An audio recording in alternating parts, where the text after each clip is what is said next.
Assalamualaikum warahmatullahi wabarakatuh.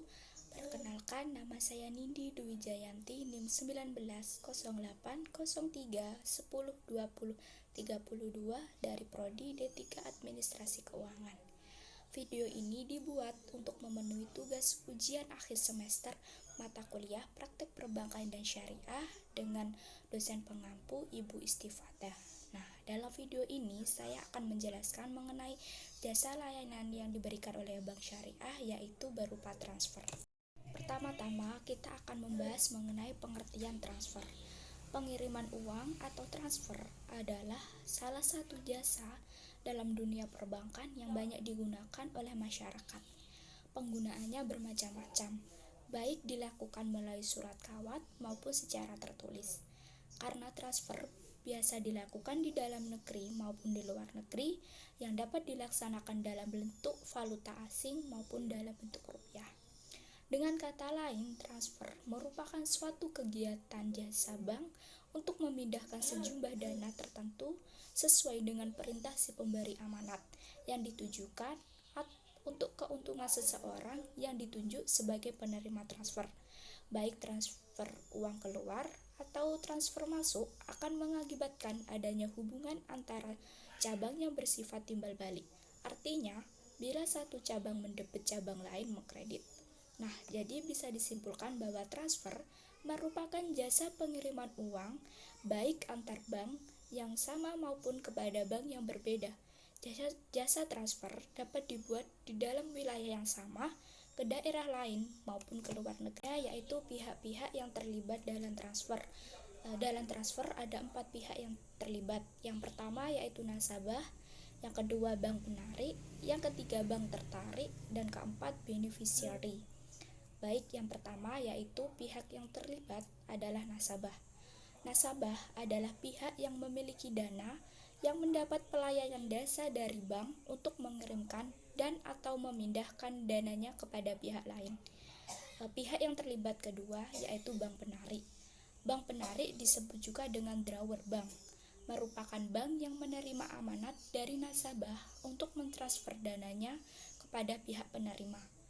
Pihak penerima bisa nasabah yang memiliki rekening di bank sendiri ataupun di bank lain. Yang ketiga yaitu bank tertarik.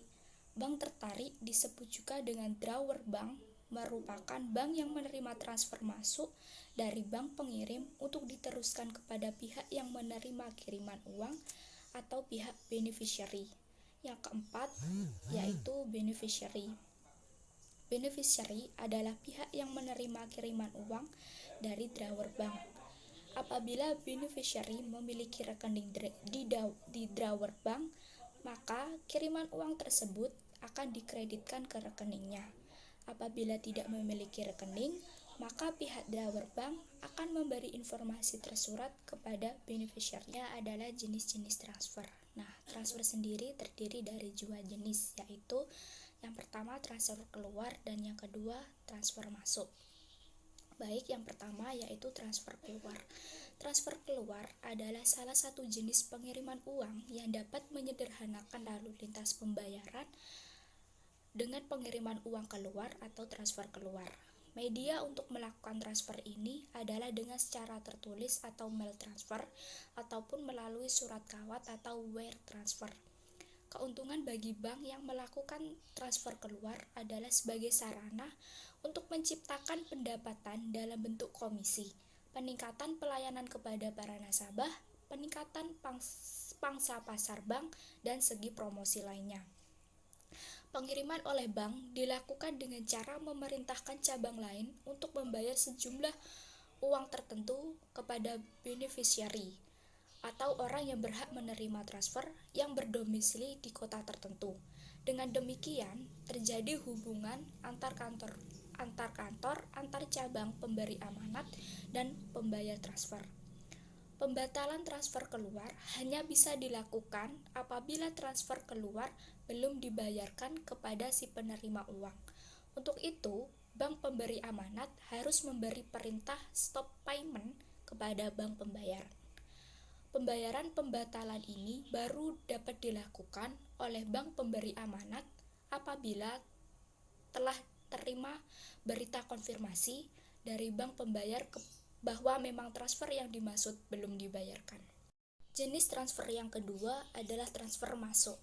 Selain transfer keluar, juga ada transfer masuk di mana bank menerima amanat dari salah satu cabang untuk membayar sejumlah uang kepada seseorang atau beneficiary.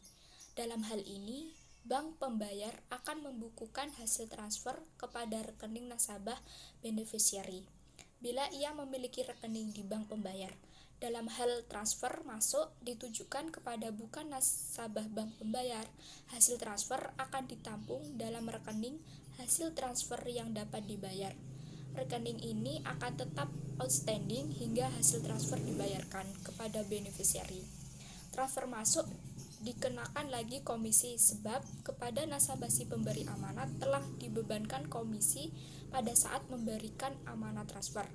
Keuntungan yang diharapkan adalah dari lamanya dana yang mengendap, yaitu selisih waktu antara penerima perintah untuk membayar hingga hasil transfer dibayarkan. Seperti halnya transfer keluar, transfer masuk pun dapat terjadi pembatalan. Jika terjadi pembatalan, hal pertama yang harus dilakukan adalah memeriksa apakah hasil transfer telah dibayarkan kepada beneficiary. Bila ternyata belum, akan diblokir dan dibatalkan untuk kemudian dikembalikan kepada cabang pemberi amanat melalui pemindah bukuan. Khusus transfer masuk kepada nasabah yang langsung dimasukkan ke dalam rekening yang bersangkutan tidak dapat dibatalkan, karena etis perbankan tidak dapat mengurangi atau mendebit rekening seseorang tanpa persetujuan si pemilik rekening yang bersangkutan. Pembatalan transfer masuk hanya dapat dilakukan apabila transfer dibayarkan yang lazim dilakukan pada beneficiary yang bukan nasabah bank. Selanjutnya adalah prosedur transfer. Yang pertama, jika seseorang ingin melakukan transfer bank, ia mengunjungi sebuah bank dan bank akan memberikan bentuk yang seseorang itu diharuskan untuk menyerahkan dengan rincian yang tepat untuk banknya. Yang kedua, sementara membuat transfer bank, Anda harus memiliki rincian sebagai berikut. Yang pertama adalah nama bank, yang kedua nama penerima pembayaran, yang ketiga urutan kode, yang keempat nomor rekening, yang kelima IBAN, yang keenam SWIFT.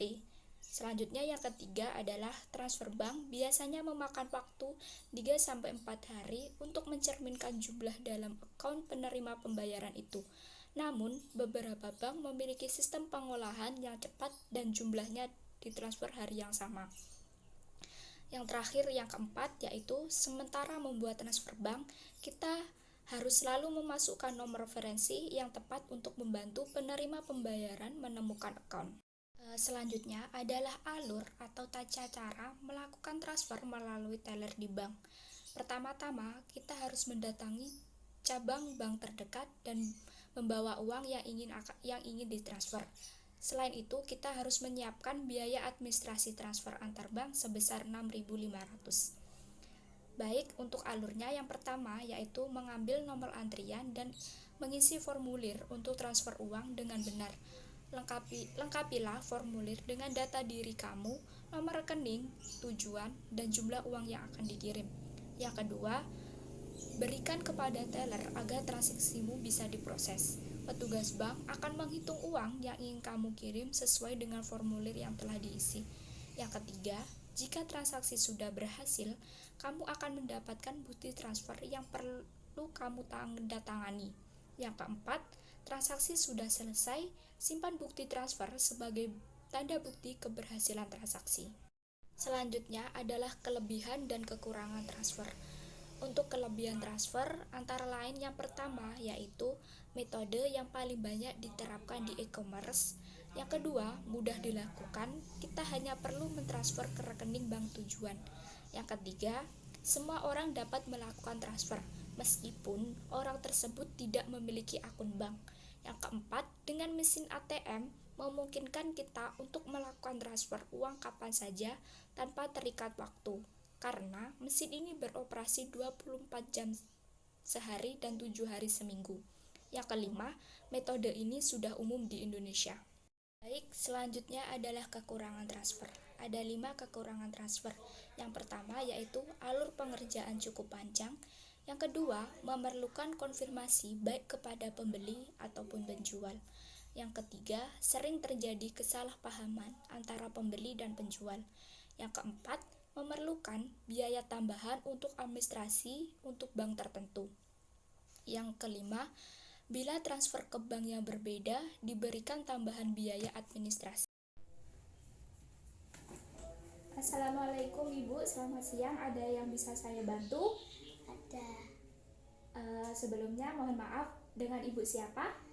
Ibu Sasa. Baik, Ibu Sasa. Ada keperluan apa di bank? Ada mau transfer uang. Baik, Ibu mau transfer uang. Apakah Ibu membawa buku tabungan dan kartu ATM? Bawa. Baik, bisa saya pinjam sebentar Ibu? Ini ya Bu, saya terima untuk ATM-nya dan buku tabungannya. Baik, Ibu apakah ingin mengirimkan uang ke beda bank? Ya. Baik, karena ke beda bank, Ibu bisa mengisi formulir ini terlebih dahulu di ruang tunggu dan bisa jika selesai bisa langsung ke sini. Ini saya sudah isi. Baik, sudah selesai untuk formulirnya, saya terima Ibu. Berarti untuk nama pengirimnya yaitu Ibu Salsa ditujukan kepada Ibu Febrina dengan bank tujuan yaitu Bank BRI. Nah, untuk nominalnya sendiri ini 15 juta. Karena ini beda tujuan untuk banknya, ini ada dikenakan biaya administrasi sebesar 6.500. Ini langsung didebet di buku tabungan atau pembayaran sendiri? Didebet langsung. Oh baik, saya debet. Bisa saya proses terlebih dahulu Ibu?